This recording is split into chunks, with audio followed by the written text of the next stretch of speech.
नमस्ते बच्चों। आज का जो वीडियो है वो वीडियो है हमारा गाला पेपर सॉल्यूशन साइंस का पेपर 2 सेक्शन ए जो है वो हम लोग सॉल्व कर रहे हैं। ओके, सेक्शन ए हम लोग आज सॉल्व कर रहे हैं। तो आइए देखते हैं सेक्शन ए में क्या है। तो सेक्शन ए जो है वो बेसिकली 16 मार्क का है, आप देख सकते हैं। ठीक है, 16 मार्क का सेक्शन ए है विच कैरीज 1 मार्क ईच, मतलब कि पूरा ऑब्जेक्टिव पोर्शन है ये। जो पहला सेक्शन है इसके अंदर वो है चूज द करेक्ट ऑप्शन। इसका अंदर आपको एमसीक्यूज दिए हुए हैं। ओके, आइए शुरू करते हैं हम लोग इसको। आपको स्क्रीन में क्वेश्चन दिख रहा होगा, अब देख सकते हैं क्या है। The atomic number of calcium is 20। तो कैल्शियम का एटॉमिक नंबर 20 दिया हुआ है। In the modern period table the elements X Y Z and W have atomic numbers. X का एटॉमिक नंबर दिया हुआ है 14, वाई का दिया हुआ है 19 और जेड का दिया हुआ है 21 और डब्ल्यू का दिया हुआ है 38।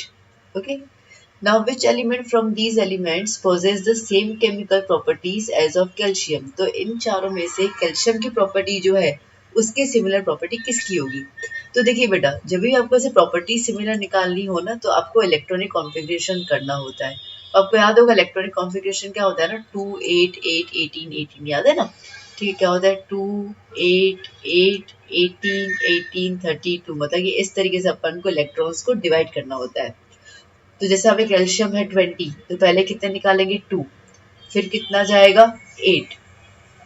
ठीक है, 2 प्लस 8 कितना हो गया 10, टोटल 20, अभी 10 बाकी है। फिर क्या आया 8, तो 2 प्लस 8 10, 10 प्लस 8 18, 18 प्लस 2 20। कॉन्फ़िगरेशन हो गया। सेम हम करेंगे 14 का। तो 2, 8 तो लिख ही देना है, तो 10 हो गया, फिर क्या बच गया 4। 19 में क्या हो जाएगा 2 8 8, 18 हो गया, एक बच गया 19। देन क्या हो जाएगा 2 8 8 एंड 3। ओके, और इसमें क्या हो जाएगा 2 8 8 18 और 2। ओके, तो आप देख सकते हैं अभी बेटा यहाँ पर कि जो कैल्शियम है उसका जो लास्ट इलेक्ट्रॉन है कितने हैं 2, और जो डब्ल्यू है उसमें भी लास्ट इलेक्ट्रॉन कितने हैं 2। तो जितने लास्ट इलेक्ट्रॉन्स है दैट मीन्स की प्रॉपर्टी उनकी सेम है। तो आपका आंसर क्या हो जाएगा, आपका आंसर हो जाएगा C option. I hope clear हो गया। आइए क्वेश्चन नंबर 2 पे चलते हैं हम लोग। नाउ क्वेश्चन नंबर 2 क्या कह रहा है, which of the by which method does malaria parasite reproduce sexually asexually. ठीक है, तो मलेरिया पैरासाइट जो है बेसिकली मलेरिया पैरासाइट कौन सा होता है, प्लाज्मोडियम होता है ना। Plasmodium is the Mullerian parasite और वो जाता है मल्टीपल फ्यूजन में। ठीक है, तो उसका क्या होता है मल्टीपल फ्यूजन। तो इसका आंसर क्या होगा, इसका आंसर होगा बी, प्लाज्मोडियम है ना, बी। ठीक है, आइए अब स्टार्ट करते हैं third question.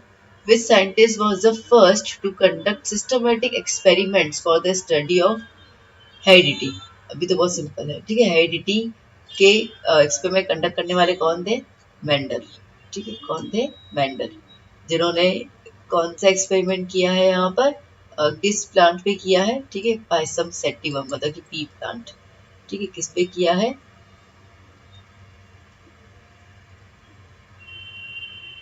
Sativa.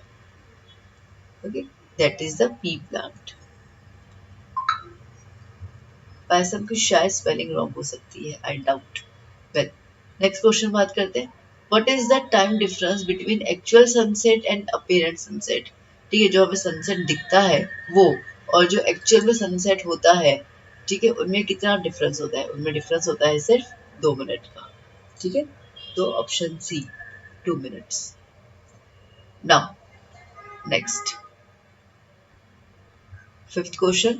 Fifth question क्या है इसके अंदर, फिफ्थ क्वेश्चन आपको बता रहा है fill in the blanks. Okay, so Fe2O3 plus 2Al gives Al2O3 plus Fe। अब देखो बेसिकली क्या हुआ ना, आप देख सकते हो कि Fe की जगह से Al जो है वो उसने हटा दिया और खुद आ गया है ना, Fe को उसने हटा दिया है। तो बेसिकली आप देख सकते हो कि यहाँ पे डिस्प्लेसमेंट हो रहा है। तो इसके लिए रिएक्शन क्या हो जाएगा, डिस्प्लेसमेंट रिएक्शन। किसका डिस्प्लेसमेंट हो रहा है, Fe का और Al का। तो रिएक्शन क्या हो गया, displacement reaction. Now next, the molecular formula of ethane is C2H6, there are dash covalent bonds. ठीक है, C2H6, C2H कितने हैं 6, ये इनका स्ट्रक्चर ले लेते हैं हम लोग। ठीक, कितने बॉन्ड होने चाहिए आप काउंट कर लो। देखो 1 2 3 4 5 6 और 7, टोटल कितने बॉन्ड्स हैं 7 कोवेलेंट बॉन्ड्स हैं।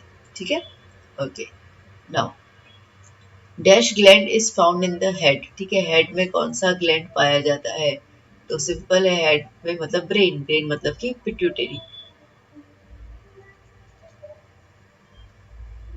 कौन सा gland, pituitary gland. Okay, next the idea of evolution of the species by natural selection was given by. अब ये जो इवोल्यूशन का आइडिया किसने दिया था, वो दिया था चार्ल्स डार्विन। ठीक है, अब बेसिकली ये बहुत ज़्यादा फेमस साइंटिस्ट है क्योंकि इनकी एक बुक फेमस हुई थी, that is origin of species. ठीक है, इसके लिए इनका योगदान इवोल्यूशन ऑफ स्पीशीज में बहुत ज़्यादा है। ओके, ठीक है, clear fill in the blanks. चलो अब चलते हैं ट्रू फॉल्स की तरफ। क्या कह रहा है यहाँ पे, state whether the following statement are true and false. Non polar end of soap is hydrophilic while polar end मतलब हेड जो है वो हाइड्रोफोबिक। अब पता है इन्होंने क्या दिया हुआ है, ये उल्टा दिया हुआ है, इसके लिए क्या आया फॉल्स। जो नॉन पोलर होता है ना वो एक्चुअली हाइड्रोफोबिक होता है और जो पोलर होता है वो हाइड्रोफिलिक होता है। ठीक है, तो इसके लिए ये फॉल्स आ गया। 10th क्वेश्चन क्या कह रहा है, many involuntary actions are controlled by the mid brain and the hind brain. ठीक है, ठीक है, वो तो सही बात है, ऑलमोस्ट वही सब कंट्रोल करते हैं, तो आंसर इज ट्रू।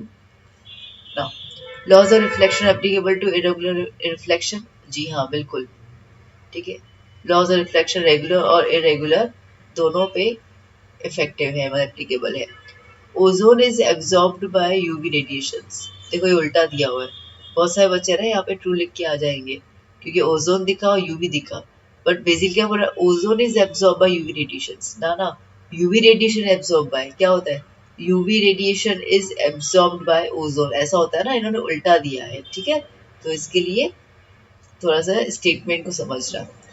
ओके बच्चों, क्लियर हो गया। चलो चलते हैं नेक्स्ट 13 क्वेश्चन की ओर। क्या है, answer the following as directed. Okay, now answer number 13, my position in modern periodic table is in third period and second group। देखो थर्ड पीरियड, ठीक है, थर्ड पीरियड मतलब क्या होगा, 3 डैश आ गया, उसमें एक तो 2 आया, एक तो 8 आ गया। ठीक है, ओके। अब ग्रुप कैसा है, सेकंड, मतलब कि लास्ट इलेक्ट्रॉन कैसा होना चाहिए, 2 होना चाहिए। तो ये थर्ड पीरियड हो गया और सेकंड ग्रुप हो गया। थर्ड पीरियड पता है ना, ठीक है, थर्ड पीरियड का मतलब कि 3 डैश, सेकंड पीरियड का 2 डैश, और पहले में 2 तो लिख ही देने का, बाद में अगर सेकंड डैश है तो वो 8 हो जाएगा।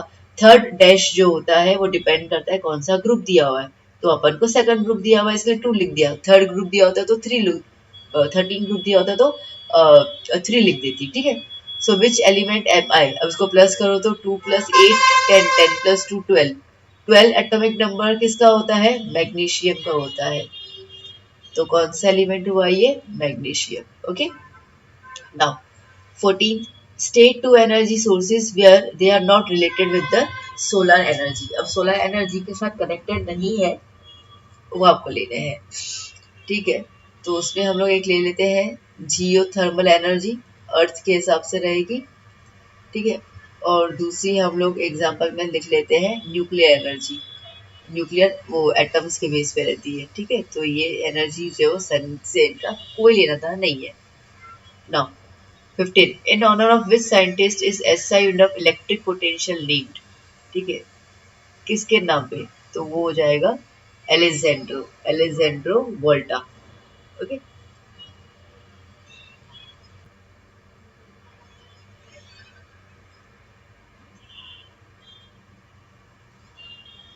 Next answer number 16। ओके, 16 में क्या बोल रहा है, growing of which trees is beneficial to industries.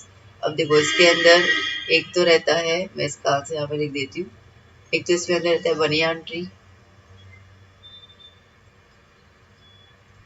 फिर रहता है ये पीपल, एक और लिख सकते हैं हम लोग यूकलिप्टस, नीलगिरी का तेल कहते हैं ना अपन। ठीक है, ये ट्री जो है वो काफी बेनिफिशियल होते हैं, और भी बहुत सारे होते हैं, ये 3 मुझे नाम अभी याद है तो मैंने लिख दिए। ठीक है बच्चों, सो यहाँ पे हम लोगों ने फिनिश कर लिया सेक्शन ए और पेपर नंबर 2। आई होप आपको सारे आंसर्स क्लियर हो चुके होंगे। चलिए अब हम मिलेंगे नेक्स्ट लेक्चर में with another section and another paper. Till then bye bye, take care, keep study.